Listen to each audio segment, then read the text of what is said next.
अगर आप भी चाहते हैं कि एसएस फिल्म्स मोतिहारी के ऑडियो वीडियो सबसे पहले आप तक पहुंचे, तो इस चैनल को सब्सक्राइब करें और साथ ही बेल आइकन को दबाना ना भूलें।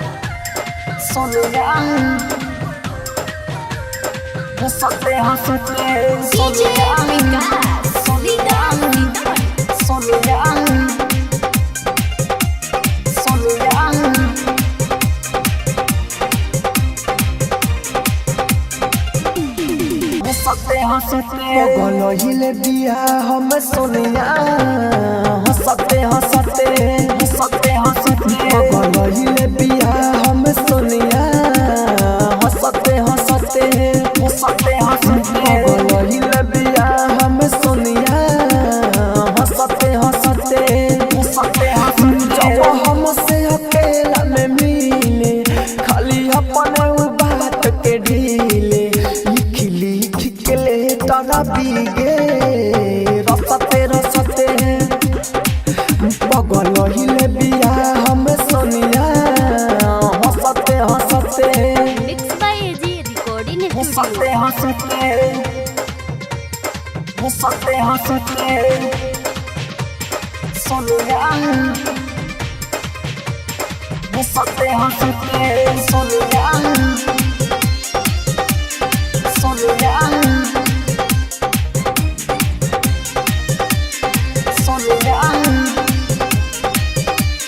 हंसते हंसते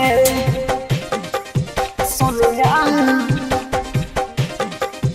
हंसते हंसते घर हो जाओ करा घूमे जाई जंगला रस्ते जाके सामने जाई हम ला जाई भागले शर्मा के घरवा में केहू से ना डरतिया हो हमरे पकहिए से मरतिया हो हमरे पकहिए से मरतिया हो भाग चढ़ल जवानी पर बम कले हमरे ला रहती उसन कले पागला चल हमारा ला अपने हटते हटते हंसते हंसते बगल हिले बिया हम सोनिया हंसते हंसते हंसते हंसते हंसते हंसते सोनिया हंसते हंसते सोनिया सोनिया सोनिया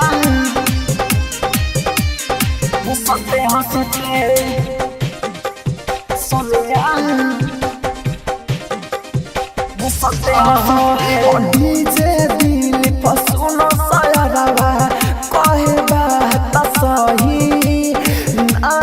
देखियो करा के तो चांस हम ना रही राहुल राजा धानी प्यारे करते रही भले लोगे हमारा से जरते रही भले लोगे हमारा से जरते रही साथ छुट्टे जब हो पर नितेश हो लगी दिलावा में हमारा ठेस हो अगरा जल दही हमें हमारा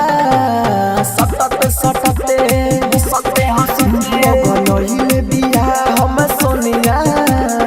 हंसते हंसते हंसते हंसते mix by AG recording studio Roshanpur Sapaha.